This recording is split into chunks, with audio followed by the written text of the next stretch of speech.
ನಮಸ್ತೆ ಎಜಿ ನ್ಯೂಸ್ಗೆ ಸ್ವಾಗತ. ಬಾಗಲಕೋಟೆ ಜಿಲ್ಲೆಯ ಗುಳೇದಗುಡ್ಡ ನಗರದಲ್ಲಿ ನಡೆದಾಡುವ ದೇವರೆಂದೇ ಖ್ಯಾತರಾದ ಹಜರತ್ ಅಲ್ಲಮಾ ಮೌಲಾನಾ ಮುಫ್ತಿ ಮೊಹಮ್ಮದ್ ಅಬೂಬಕರ್ ಅಶ್ರಫಿ ಖಾದ್ರಿ ಸಾಹೇಬ್ ಕಿಬ್ಲಾ ಅವರ ಹುಟ್ಟುಹಬ್ಬದ ಪ್ರಯುಕ್ತವಾಗಿ ಅರ್ಥಪೂರ್ಣ ಸಾಮಾಜಿಕ ಕಾರ್ಯಕ್ರಮವನ್ನು ಆಯೋಜನೆ ಮಾಡಲಾಗಿತ್ತು. ಈ ಶುಭ ಸಂದರ್ಭದಲ್ಲಿ ಶ್ರೀ ಧನ್ವಂತರಿ ರಕ್ತನಿಧಿ ಸೆಂಟರ್ ಇವರ ಸಂಯೋಗದೊಂದಿಗೆ ಗುಳೇದಗುಡ್ಡ ನಗರದ ಹುಸೇನ್ಪೇಟೆಯಲ್ಲಿ ಇರುವ ಮದನಿ ಬಾಲಾ ಮಸಜಿದ್ ವತಿಯಿಂದ ಉಚಿತ ರಕ್ತದಾನ ಶಿಬಿರವನ್ನು ಯಶಸ್ವಿಯಾಗಿ ನಡೆಸಲಾಗಿದೆ. ಕಾರ್ಯಕ್ರಮದಲ್ಲಿ ಮದನಿ ಬಾಲಾ ಮಸಜಿದ್ ಅಧ್ಯಕ್ಷರು ಆದ ಜಮೀರ್ ಮಾಲ್ವಿ, ಯಾಸಿನ್ ಅಂಜುಮನ್, ಇಸ್ಲಾಂ ಕಮಿಟಿ ಅಧ್ಯಕ್ಷ ಮೆಹಬೂಬ್ ಕಾಂಟ್ಯಾಕ್ಟ್, ಚಂದಬಾಷಾ ಮೂಮಿನಾ, ದಾದಾಪೀರ್ ಕಲಾದಗಿ, ಲಾಲಾಸಾಬ್ ಇಲ್ಕಲ್, ಮಹಬೂಬ್ ಸವರಾಜ, ಸದ್ದಾಂ ಹುಸೇನ್ ಮೋಮಿನಾ, ಮುಕ್ತಾರ ನಾಲಬಂದ, ಇಮ್ತಿಯಾಜ್ ಕಲಬುರ್ಗಿ ಸೇರಿ ಮುಸ್ಲಿಂ ನೌಜವಾನ್ ಕಮಿಟಿಯ ಯುವಕರು ಉಪಸ್ಥಿತರಿದ್ದು ಕಾರ್ಯಕ್ರಮಕ್ಕೆ ಬೆಂಬಲ ಕೊಟ್ಟಿದ್ದಾರೆ. ಹುಟ್ಟುಹಬ್ಬವನ್ನ ಸೇವೆಯ ಮೂಲಕ ಆಚರಿಸುವ ಸಂದೇಶದೊಂದಿಗೆ ನಡೆದ ಈ ಉಚಿತ ರಕ್ತದಾನ ಶಿಬಿರ ಸಾರ್ವಜನಿಕರಿಂದ ಅಪಾರ ಮೆಚ್ಚುಗೆಗೆ ಪಾತ್ರವಾಗಿದೆ.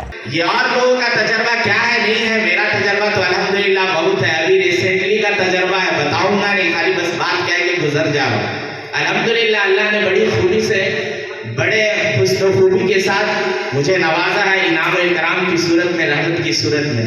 हमने एक झलक हजरत को कहा, हजरत जरा परेशानी हो रही है, दिक्कत हो रही है, 14-16 घंटे का अरसा गुजर गया, वक्त घंटा गुजर गया और बहुत तकलीफ हो रही, जरा नजरे करम कीजिए, दुआ कीजिए, आपके अलावा तीसरा दूसरा कोई नहीं. हजरत को हमने कॉल लगा के बात करी. बात करने के बाद 8 मिनट हुआ, अल्लाह ने रहमत से नवाजा, नेमत से नवाजा, बड़ी उम्दा से, कोई परेशानी नहीं, कोई दिक्कत नहीं.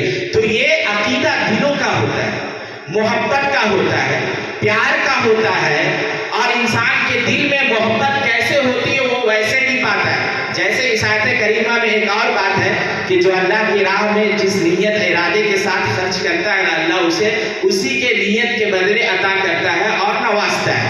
तो यहाँ नीयत की बात है, इसलिए हम और आप हमेशा नीयत दुरुस्त करके उस बारगाह में जाए, इसलिए कि वो बारगाह आम बारगाह नहीं है. अल्लाह उन्हें कितना नवाजा हुआ है हमें इल्म ही नहीं है, और अल्लाह का नवाजना अपने नेक बंदों को कितना होता है उसका भी कोई जिक्र नहीं है. जैसे इस आयत करीमा में फरमाया गया कि अगर कोई शख्स पैदल हज करता है तो 7 करोड़ नीतियां हासिल, हर उसके कदम पर 7 करोड़ नीतियां दी जाती है, उससे भी कहीं ज्यादा दी जाती है. तो एक अल्लाह की बारगाह में पैदल हज करने वाला, अल्लाह को याद करने वाला, अल्लाह के लिए अपने पैर को थकाकर उसकी बारगाह में हाजिर होने वाला, उसके लिए ये मकाम है. और फरमाया गया में रहता है, मेरे इश्क में गिरफ्तार रहता है, अपने शबो रोज को मेरे लिए कुर्बान करता है, अपनी जवानी को मेरे लिए कुर्बान करता, अपनी रातों को. ನಮ್ಮಲ್ಲೆಲ್ಲ ಊರಿನ ಆಸುಪಾಸಿನಲ್ಲಿರುವವರು ಈ ಎಷ್ಟೇ ಊರಿಗೆ ಬಿಜಾಪುರ ಡಿಸ್ಟಿಕ್, ಬಾಗಲಕೋಟೆ ಡಿಸ್ಟಿಕ್, ಈ ಡಿಸ್ಟಿಕ್ ನಲ್ಲಿ ಅವರನ್ನು ನಡೆದಾಡುವ ದೇವರು ಅಂತ ಹೆಸರು ಪಡ್ಕೊಂಡಿದ್ದಾರೆ.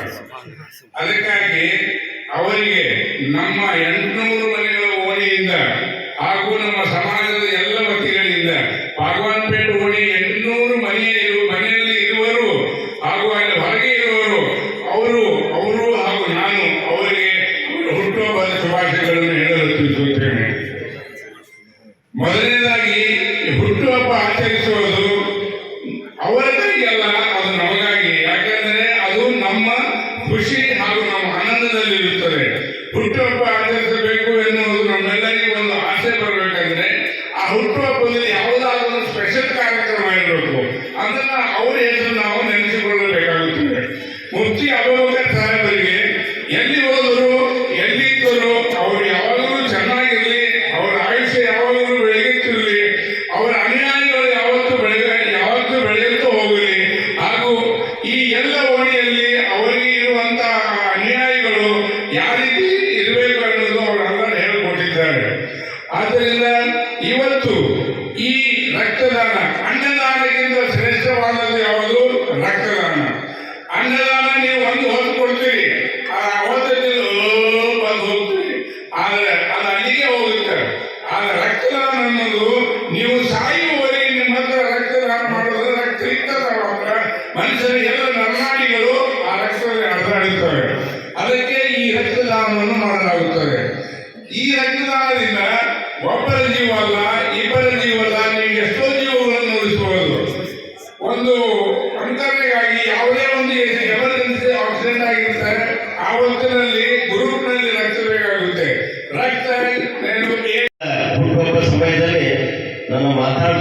ಅವಕಾಶ ಕೊಟ್ಟಿದ್ದಕ್ಕೆ ನಾನು ಒಬ್ಬ ಪುಣ್ಯವಂತ ಅಂತ ನಾನು ಈ ಸಂದರ್ಭದಲ್ಲಿ ಹೇಳ್ತಾ ಇದ್ದೀನಿ. ನಾನು ವೈದ್ಯರಲ್ಲಿ ಕೇಳಲ್ಪಟ್ಟಿದೆ, ರಕ್ತ ಅಂದ್ರೆ ನೀವೇನು ತಿಳ್ಕೊಂಡಿದ್ರಿ, ಒಬ್ಬರಿಗೆ ಜೀವ ಮಾತ್ರ ನಾವು ಉಳಿಸಬೇಕು ಅಂತ ತಿಳ್ಕೊಂಡಿದ್ದೀರಿ. ಆದರೆ ಆ ರಕ್ತದಲ್ಲಿ ನನ್ನ ಅಭಿಪ್ರಾಯ ಪ್ರಕಾರ ಆರ್ ಬಿ ಸಿ ಕೌಂಟ್ ಒಂದು, ಪ್ಲಾಸ್ಮಾ ಒಂದು, ಇನ್ನೊಂದು ಪ್ಯಾಟ್ಲೇಟ್ ಅಂತ ಹೇಳಿ 3 ವಿಧವಾಗಿ ವಿಂಗಡಣೆ ಮಾಡ್ತಾರೆ ಅನ್ನೋದು ನಾನು ಕೇಳಲ್ಪಟ್ಟಿದ್ದೆ. ಅದಕ್ಕಾಗಿ ಇದು ರಕ್ತದಾನ ಮಹಾದಾನ ಹೇಗಂದ್ರೆ, ಈ ನಾವು ಒಬ್ಬರಿಗೆ ರಕ್ತ ಕೊಡೋದ್ರಿಂದ, ಈಗ ನನಗೆ ರಕ್ತದ ಮಹತ್ವ ಯಾವಾಗ ಗೊತ್ತಾಗಿದೆ ಅಂದ್ರೆ, ಡೆಂಗು ಆದ ಸಮಯದಲ್ಲಿ ನಾನು ಒಬ್ಬರಿಗೆ ರಕ್ತಕ್ಕೆ ಬಹಳ ಅಲೆದಾಡ್ತಾ ಇದ್ದೆ. ಪ್ಯಾಟ್ಲೇಟ್ ಬೇಕಾಗಿತ್ತು. ಪ್ಯಾಟ್ಲೇಟ್ ಬೇಕಾದಾಗ ನಾನು ಬಾಗಲಕೋಟೆಯಲ್ಲಿ ಒಂದು ಬ್ಲಡ್ ಬ್ಯಾಂಕಿಗೆ ಹೋದಾಗ ನನ್ನ ಆತ್ಮೀಯರ ಒಂದು ಸಹೋದರರಿಗೆ ಬ್ಲಡ್ ಅವಶ್ಯಕತೆ ಇದ್ದಾಗ ನಾನು ಹೋಗಿ ಎಂತಾದಪ್ಪ ಬ್ಲಡ್ ಬ್ಯಾಂಕ್ ಅವ್ರು ಎಷ್ಟು ಕಿರುಕುಳ ಕೊಡ್ತಾರ ನನಗೆ ಅನಿಸಿತ್ತು ಅದು. ಆದ್ರೆ ಅದು ಅವ್ರು ಕಿರುಕುಳ ಕೊಟ್ಟಿದ್ದಲ್ಲ, ಯಾಕಂದ್ರೆ ಅದು ಪ್ಲಾಸ್ಮಾ ತೆಗಿಬೇಕಾದ್ರೆ ಕನಿಷ್ಠ ಒಂದು 2 ತಾಸು ಬೇಕಂತ ನಾನು ವೈದ್ಯರಲ್ಲಿ ಕೇಳ್ಪಟ್ಟೆ.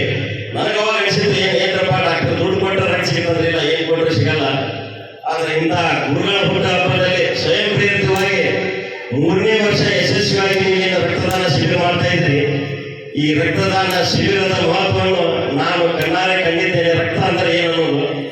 ಯಾಕಂದ್ರೆ 3ನೇ ವರ್ಷ ಯಶಸ್ವಿಯಾಗಿ ಮೊದಲನೇ ವರ್ಷ ಸುಮಾರು 80 ಜನ ರಕ್ತದಾನ ಮಾಡಿದ್ದಾರೆ ಅಂತ ನಾನು ಕೇಳಲ್ಪಟ್ಟೆ. 2ನೇ ವರ್ಷ 110 ಜನ ರಕ್ತದಾನ ಮಾಡಿದ್ದಾರೆ ಅಂತ ಹೇಳಿ ಕೇಳಿದ್ದೇನೆ. ಈ 3ನೇ ವರ್ಷ ಯಾಕೆ ಸುಮಾರು 250 ಜನ ಸ್ವಯಂ ಪ್ರೇರಿತವಾಗಿ ನಾವು ರಕ್ತದಾನ ಮಾಡಿದ್ರೆ, 250 ಅಂದ್ರೆ 3 ಜನಕ್ಕೆ ಒಬ್ಬರಿಗೆ ಬ್ಲಡ್, ಒಬ್ಬರಿಗೆ ಪ್ಯಾಟ್ಲೇಟ್, ಒಬ್ಬರಿಗೆ ಪ್ಲಾಸ್ಮಾ ಮಾಡಿದ್ರೆ 750 ಜನದ ನಾವು ಜೀವ ಉಳಿಸಬಹುದು ಅನ್ನೋದನ್ನು ನಾವು ಎಲ್ಲರೂ ಅರಿತುಕೊಂಡು ಸ್ವಯಂ ಪ್ರೇರಿತವಾಗಿ ರಕ್ತದಾನ ಮಾಡಿದರೆ 750 ಜನದ ಜೀವ ಉಳಿಸ್ತೀವಿ. ಇದಕ್ಕೆ ರೀತಿ ಜಾತಿ ಮತ ಪಂಥ ಏನೂ ಇಲ್ಲ, ಇದಕ್ಕೆ ಗಂಡು ಏನಿಲ್ಲ, ರಕ್ತ ಅಂದ್ರೆ ಎಲ್ಲರೂ ಒಂದೇ ಇದೆ. ಅದಕ್ಕಾಗಿ ಇಂಥ ಸಂದರ್ಭದಲ್ಲಿ ಈ ರಕ್ತದಾನವನ್ನು ನೆರವೇರಿಸಿ ನಮ್ಮ ಮುಫ್ತಿ ಅಬೂಬಕರ್ ಸಾಹೇಬರ ಹುಟ್ಟುಹಬ್ಬದ ಪ್ರಯುಕ್ತ ಇಲ್ಲಷ್ಟೇ ಅಲ್ಲ, ಪ್ರತಿಯೊಂದು ಊರಲ್ಲಿಯೂ ರಕ್ತದಾನ ಶಿಬಿರ ಮಾಡಿ ಜೀವ ಉಳಿಸುವುದು ಬಹಳ ಮಹತ್ವವಾಗಿದೆ ಅಂತ ಹೇಳಿ ನನ್ನನ್ನು ಈ ಸಭೆಯಲ್ಲಿ ಕರೆಸಿ ನನ್ನ ಮಾತಾಡಲಿಕ್ಕೆ ಅವಕಾಶ ಕೊಟ್ಟಿರ್ತಕ್ಕಂಥ ಮುದ್ರಿವಾಲಾ ಮಸೀದಿಯ ಎಲ್ಲ ಯುವಕರಿಗೂ ಧನ್ಯವಾದಗಳನ್ನು ಹೇಳ್ತಾ ನನ್ನ 2 ಮಾತು ಮುಗಿಸ್ತೇನೆ. ಅಸ್ಸಲಾಮು ಅಲೈಕುಂ ವರಹಮತುಲ್ಲಾಹಿ ವಬರಕಾತುಹು. ಅಭೂತಪೂರ್ವವಾದ ಅವರ ಒಂದು ಹೆಸರಿಗೆ ನಾನು ಏನು ಹೇಳಲಾರೆ ಅಂತ ಒಂದು ಪವಿತ್ರವಾದ ಈ ರಕ್ತದಾನ ಶಿಬಿರದಲ್ಲಿ ನಾವು ನೀವೆಲ್ಲರೂ ರಕ್ತ ಕೊಡುವುದಕ್ಕಿಂತ ಮುಂಚೆ ಈ ಸಂದರ್ಭದಲ್ಲಿ ನಾವೇನು ಆಸೀನರಾಗಿದ್ದೀವಿ, ನಾವು ಪುಣ್ಯವಂತರು. ರಕ್ತ ಕೊಡುವುದು ಬೇರೆ, ಅವರ ಒಂದು ಕಾರ್ಯಕ್ರಮದಲ್ಲಿ ಭಾಗವಹಿಸುವುದು ಬೇರೆ. ಯಾಕಂತಂದ್ರೆ ಆ ಒಂದು ವಿಷಯದಲ್ಲಿ ನನ್ನ ಜೀವನವೇ ಗುಡುಪಾಗಿಟ್ಟರೂ ಸಾಲದು. ತಮಗೆ ತಿಳಿಯುವಂತ ವಿಷಯ ಇದು. ಈ ರಕ್ತ ದಾನ ಶಿಬಿರದಲ್ಲಿ ನಮ್ಮ ಗುರುಗಳು ಹಾಕಿ ಕೊಟ್ಟಂತ ಒಂದು ಮಾರ್ಗದರ್ಶನದಲ್ಲಿ ತಾವೆಲ್ಲರೂ ಯುವಕರು ಭಾಗಿಯಾಗಿ 3ನೇ ವರ್ಷದಲ್ಲಿ ಏನು ಒಂದು ಕಾರ್ಯಕ್ರಮ ನಡೆಸಿಕೊಟ್ಟು ಬರ್ತಾ ಇದ್ದೀರಲ್ಲ, ನಿಮ್ಮ ಒಂದು ಪವಿತ್ರವಾದ ಜನ್ಮ ಇದು. ಯಾಕಂತಂದ್ರೆ ಇದರಲ್ಲಿ ಪಾಲ್ಗೊಳ್ಳುವುದು ಬೇರೆ, ರಕ್ತದಾನ ಕೊಡುವುದು ಬೇರೆ. ಅವರ ಒಂದು ದೃಷ್ಟಿ, ನೀವು ಎಲ್ಲಿ ಕುಂತರೂ ಅವರ ದೃಷ್ಟಿ ನಿಮ್ಮ ಮೇಲೆ ಇರುತ್ತೆ, ಅದು ಸಾಕ್ಷಿ. ಯಾಕಂತಂದ್ರೆ ಹೋದ ಜೀವ ಒಂದಂತದ್ದು ಹಲವಾರು MD, MBBS, MS ಡಾಕ್ಟರ್ಸ್ ನನ್ನ ಲಿವರ್ ಫೇಲ್ ಆದಾಗ ಕೆಲವೇ ದಿನದಲ್ಲಿ ಸಾಯ್ತಾನೆ ಅಂತಿದ್ರು. ಬರೀ ಒಂದು ಬಾಟಲ್ ನೀರಿನಲ್ಲಿ ಮರಳಿ ನನ್ನ ಜೀವ ಕೊಟ್ಟಂತ ಗುರುಗಳು. ಅದು ಈ ಜಗತ್ತೇ ಒಂದು ತಕ್ಕಡಿಯಲ್ಲಿ ಇಟ್ಟು ನಮ್ಮ ಗುರುಗಳ ಪವಾಡಗಳು ಒಂದು ತಕ್ಕಡಿ, ಗುರುಗಳ ಬೇರೆ ಅವರ ಪವಾಡಗಳು ಒಂದು ತಕ್ಕಡಿಯಲ್ಲಿ ಇಟ್ಟರೆ ಅದು ಸಾಲದು.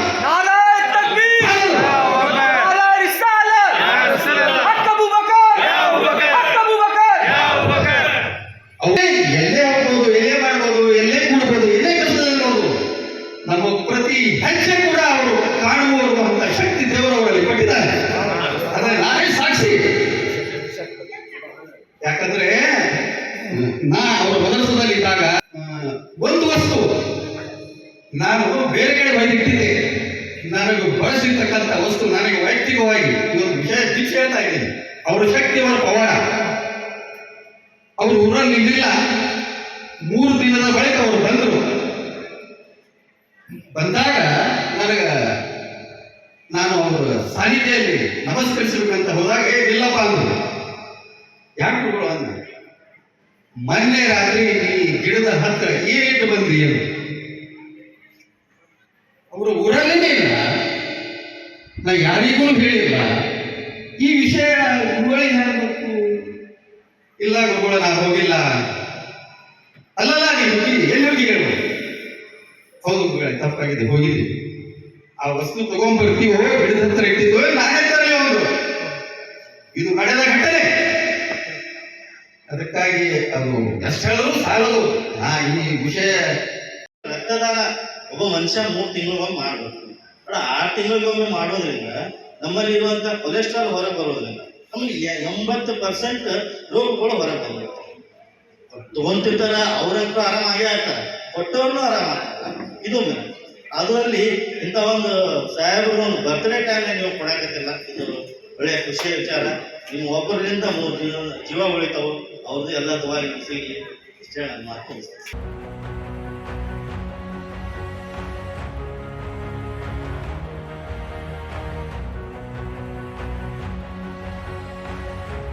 ಕನ್ನಡಿಗರ ಮೆಚ್ಚಿನ ನಿಮ್ಮ ಎಜೆ 24/7 ನ್ಯೂಸ್ ಕನ್ನಡ ವಾಹಿನಿ ಇದೀಗ ಟಿವಿಯಲ್ಲಿ ಲಭ್ಯ. ಒಂದು ವೇಳೆ ನೋಟಿಸ್ ಕೊಟ್ಟಿದ್ರೆ ವಾಪಸ್ ತಗೋತೀವಿ. ಇವತ್ತು ವಕ್ಫ್ ಪ್ರಾಪರ್ಟಿ ಅಂತೇಳಿ ಬರ್ತದೆ ಅಂತ ಹೇಳಿದ್ರೆ ರೈತರ ಬೀದಿಗೆ ಬಂದ್ರೆ ಏನ್ ಮಾಡ್ಬೇಕಾಗತ್ತೆ? ಯಾರು ವೋಟ್ ಹಾಕಲಿಲ್ಲ ಅಂದ್ರೆ ಗ್ಯಾರಂಟಿನೆಲ್ಲ ಸ್ಟಾಪ್ ಮಾಡ್ಬಿಡ್ತೀವಿ.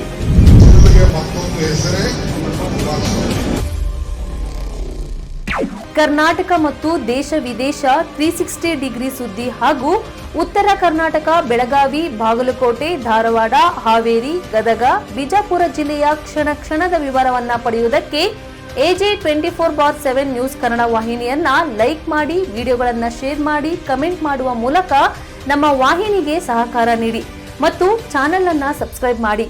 ಧನ್ಯವಾದಗಳು.